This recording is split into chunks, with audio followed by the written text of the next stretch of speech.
Bienvenue à tous sur le Wrestling News, l'émission qui résume en une journée l'actu de catch, de la WWE, de la TNA, de la ROH et de toutes les fédérations partout dans le monde. Et comme d'habitude, on commence donc par les titres. Alors, c'est du 100% WWE, puisqu'on parlera de Braun Strowman et plus précisément son booking. On ira voir du côté de Tyler Breeze et de son non-booking.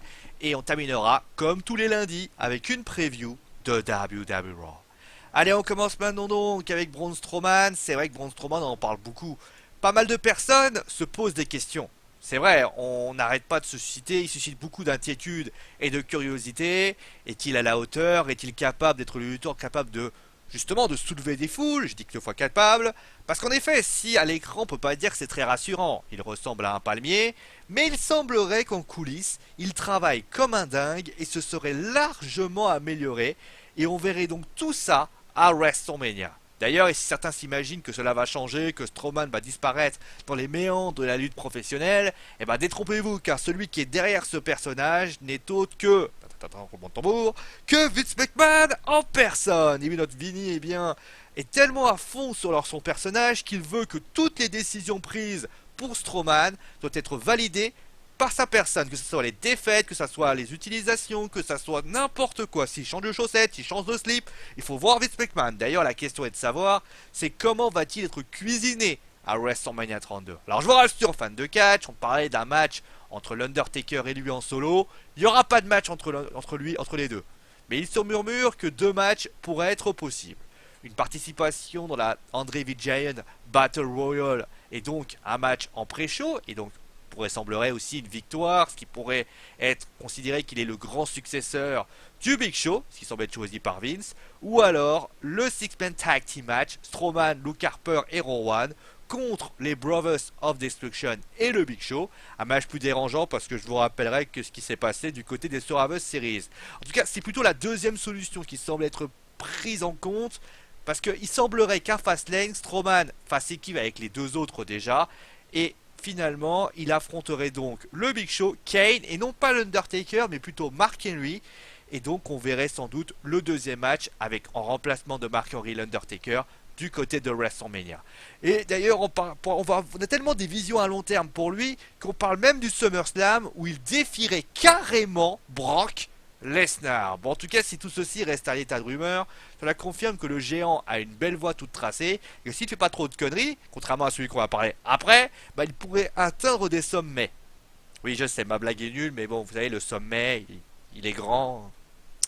Bon, on va aller voir Tyler Breeze. Donc, allez, on va aller voir du côté de Tyler. Tyler qui ça va pas très fort. Hein. Tyler qui, vous avez pu vous en rendre compte, hein, il y a des défaites. Il a une défaite, quoi, contre Titus O'Neil. Il a servi de poteau du côté de Roman Reigns. Ça va pas très fort et on pouvait se poser la question pourquoi? Pourquoi n'est-il pas là? Pourquoi perd-il? Est-ce l'effet avant WrestleMania? Et bien malheureusement la situation semble plus dure pour le King of Selfie. C'est que son push est désormais terminé. En effet, si Triple H lui... Alors Triple H ne trouve le lutteur très intéressant. Hein. D'ailleurs, il lui a proposé un affrontement avec Dolph Ziggler. Il avait gagné. Une belle mise en lumière avait été faite.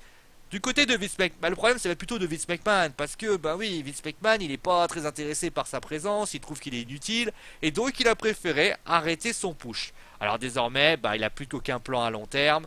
Bah la question que tout le monde se pose, bien évidemment, c'est qui a raison, Vince ou Triple H? Alors vous allez me dire, ça aurait pu simplement se contenter d'une discussion de savoir si Vince ou Triple H avait raison, mais le problème c'est que bah, ce couillon s'est fait remarquer, et par le mauvais terme, puisque finalement la raison de ce dépush, il pourrait être lié aussi à son attitude. En effet, le lutteur, eh bien, a décidé, parce que voilà, il est comme ça, il a décidé de se barrer des enregistrements télé plutôt que prévu. Alors vous comprenez bien que ça n'a pas plu forcément à beaucoup de personnes, jugeant son attitude irrespectueuse, et donc on lui a fait Kim, wow, nana, on l'a coupé l'herbe sur le pied, il n'y a plus de push, et il va niquer ta mère. C'est ce qu'il un petit peu lui a expliqué, eh bien les officiels de la WWE. Comme quoi, il ne faut jamais partir avant que le patron vous ait demandé, parce que sinon, eh oui, vous risquez de perdre votre salaire et de perdre votre crédibilité.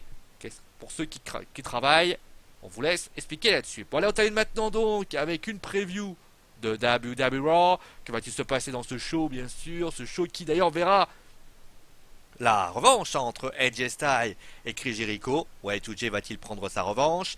Dean Ambrose a reçu un F5 de la bête. Brock Lesnar, est-ce qu'il se vengera à Raw? Roman Reigns va-t-il l'aider ou l'enfoncer? Ça a l'air de chauffer entre Kevin Owens et Dolph Ziggler, qui claquera l'autre à Raw. Et enfin on terminera avec la Team Bad qui a littéralement explosé. Sasha Banks, la meilleure lutteuse de la galaxie, est partie en mauvais termes. Que va-t-il se passer dans ce show? Becky Lynch va-t-il encore aider la meilleure lutteuse de la galaxie, ou va-t-elle rester plutôt dans son coin? Tout ceci, bien évidemment, vous resterez là. Bien sûr, on parlera aussi de Brie Bella, de Charlotte. On continuera aussi par parler des New Day, qui semble-t-il aura reçu un match par équipe du côté des Fastlane. Donc on aura peut-être tout ça. Des matchs vont être ajoutés. Fafa sera là, tout le monde sera content. Et vous savez quoi, ça sera un grand plaisir. Bon, en tout cas, ça a été un plaisir de vous passer, bien sûr, ce Wrestling News. J'espère qu'il vous a plu. Vous retrouverez donc Fafa demain, s'il va mieux, parce que Pepper il a mal à la gorge, donc s'il est malade, ben on essaiera, ce sera peut-être moi qui prendrai sa place. Et oui, on est comme ça. Mais en tout cas, vous me retrouverez mercredi, on parlera des résultats de WWE Raw, et là on parlera d'un deuil. Et oui, le deuil, la France est en deuil. Et oui. Vous savez pourquoi? Bah vous direz, vous regarderez le Wrestling News de mercredi. Et ouais. Ça va être très dur cette histoire. Allez, bonne fin de semaine à tous, bonne nuit si vous dormez, et ciao tout le monde. C'est nul, je suis vraiment pas militateur. Allez, ciao.